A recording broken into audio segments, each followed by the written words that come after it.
नमस्कार मित्रांनो, राज्य मंत्रिमंडळाच्या बैठकीत 6 धडाकेबाज निर्णय घेण्यात आले। मग अर्थसंकल्पानंतर शिंदे सरकारचे 6 धडाकेबाज निर्णय। तर मग कोणकोणते निर्णय घेण्यात आले, कोणासाठी हा फायदा होणार आहे याविषयी सविस्तर माहिती या व्हिडिओमध्ये आपण बघणार आहोत। तरी हा व्हिडिओ आपण शेवटपर्यंत बघा। चॅनलवरती पहिल्यांदाच आला असाल तर चॅनलला सबस्क्राइब करून ठेवा। तर मित्रांनो, आपण या ठिकाणी बघू शकता राज्य मंत्रिमंडळाच्या बैठकीत काही महत्त्वाचे निर्णय घेण्यात आले आहेत। शिंदे फडणवीस पवार सरकारच्या राज्य मंत्रिमंडळाच्या बैठकीत सरकारच्या वतीने 6 महत्त्वाचे निर्णय घेण्यात आले आहेत। शिंदे फडणवीस पवार सरकारच्या राज्य मंत्रिमंडळाची मंत्रालयात काल बैठक पार पडली। या बैठकीत राज्यातील अनेक मुद्द्यांवर चर्चा करण्यात आली। आशा स्वयंसेविकांसाठी मंत्रिमंडळ बैठकीत महत्त्वाचा निर्णय घेण्यात आला। ऑन ड्युटी असताना अपघात होऊन मृत्यू झाल्यास 10 लाखांची तर कायमस्वरूपी अपंगत्व आल्यास 5 लाखांची मदत देणार। 5 एप्रिल 2024 पासून योजना लागू केली जाईल। मग मंत्रिमंडळाचे कोणकोणते महत्त्वाचे निर्णय आहेत ते बघूया। आशा स्वयंसेविका अपघाती मृत्यूसाठी 10 लाख, अपंगत्वासाठी 5 लाख। राज्यातील आशा स्वयंसेविका यांच्यासाठी मंत्रिमंडळाच्या बैठकीत महत्त्वाचा निर्णय घेण्यात आला। ऑन ड्युटी असताना अपघात होऊन मृत्यू झाला तर तात्काळ 10 लाखाची मदत, तर कायमस्वरूपी अपंगत्व आलं तर 5 लाखाची मदत राज्य सरकार करणार आहे। अशा स्वयंसेविकांना सानुग्रह अनुदानाच्या संदर्भातील हा महत्त्वाचा निर्णय। राज्यात एकूण 75,568 आशा स्वयंसेविका कार्यरत आहे, यांना फायदा होणार आहे। तसेच पुढील महत्त्वाचा निर्णय आहे, राजे यशवंतराव होळकर महामेष योजना पुढे सुरू ठेवणार। राज्यातील मेंढपाळांसाठी असलेले राजे यशवंतराव होळकर महामेष योजना पुढे सुरू ठेवण्याचा आणि मेंढपाळ लाभार्थ्यांना रक्कम थेट खात्यात जमा करण्याचा निर्णय आज झालेल्या मंत्रिमंडळाच्या बैठकीत घेण्यात आला। बैठकीच्या अध्यक्षस्थानी मुख्यमंत्री एकनाथ शिंदे होते। राज्यातील धनगर समाजातील मागासलेपण दूर करण्याच्या उद्देशाने ही योजना 2017 वर्षापासून सुरू होती। या योजनेत अधिकाधिक लाभार्थींना फायदा व्हावा म्हणून काही बदलासह त्यास मान्यता देण्यात आलेली आहे। या वर्षासाठी महामंडळाकडे असलेल्या 29,55,00,000 इतका निधी चालू वित्तीय वर्षात खर्च करण्यास आणि त्यानंतर ही योजना दरवर्षी अर्थसंकल्पातील तरतुदीनुसार पुढे चालू ठेवण्यात येईल।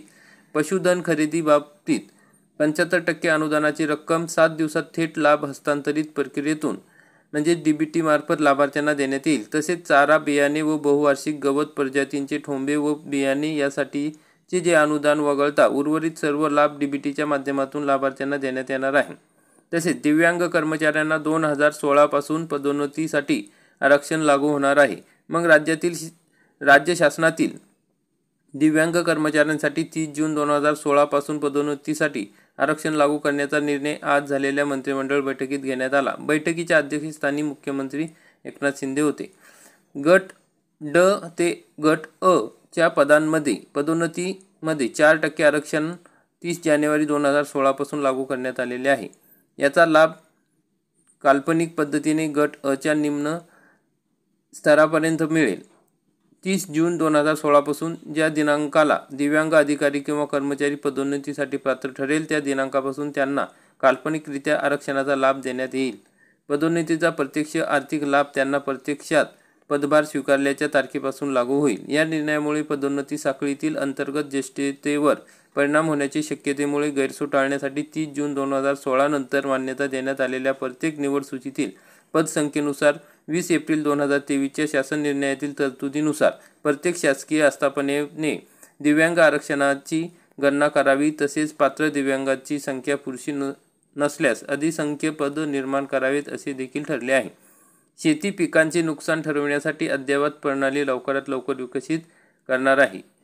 तसेच शेती पिकांचे जे नुकसान होते त्यासाठी अद्ययावत प्रणालीद्वारे अचूक स्पष्टता यावी असा निर्णय आज या ठिकाणी मंत्रिमंडळ बैठकीत झाला। 1 जुलै 2024 रोजी या संदर्भात झालेल्या मंत्रिमंडळ उपसमिती बैठकीत सामान्यीकृत फरक वनस्पती निर्देशक NDVI निकषासाठी पूर्ण अद्ययावत प्रणाली कृषी विभागामार्फत तयार होत नाही तोपर्यंत प्रचलित धोरणाप्रमाणे शेती पिकांचे नुकसान भरपाई देण्याबाबत निर्णय झाला होता।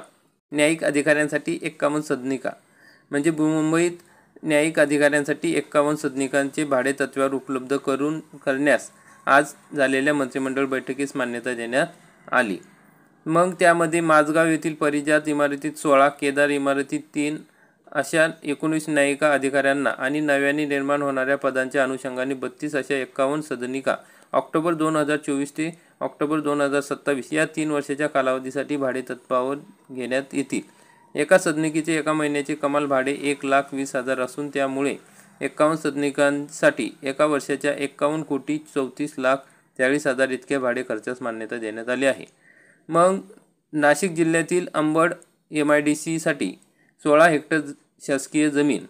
नाशिक जिल्ह्यातील मौजे अंबड येथे MIDCला विस्तारीकरणासाठी 16 हेक्टर शासकीय जमीन विनामूल्य दरात उपलब्ध करून देण्याचा निर्णय आज झालेल्या मंत्रिमंडळ बैठकीत झाला. या जमिनीची किंमत 24,02,40,000 इतकी असून ती विनामूल्य MIDCला हस्तांतरित करण्यात येणार आहे. तर मित्रांनो, अशा प्रकारे राज्य मंत्रिमंडळाच्या बैठकीत काल महत्त्वाचे निर्णय झाले आहेत. ते सर्वसामान्यांना फायदा मिळेल. आपण हा व्हिडिओ बघितला त्याबद्दल धन्यवाद. व्हिडिओ आवडला असेल तर व्हिडिओला लाईक करा, चॅनलला सबस्क्राईब करा. जय हिंद, जय महाराष्ट्र.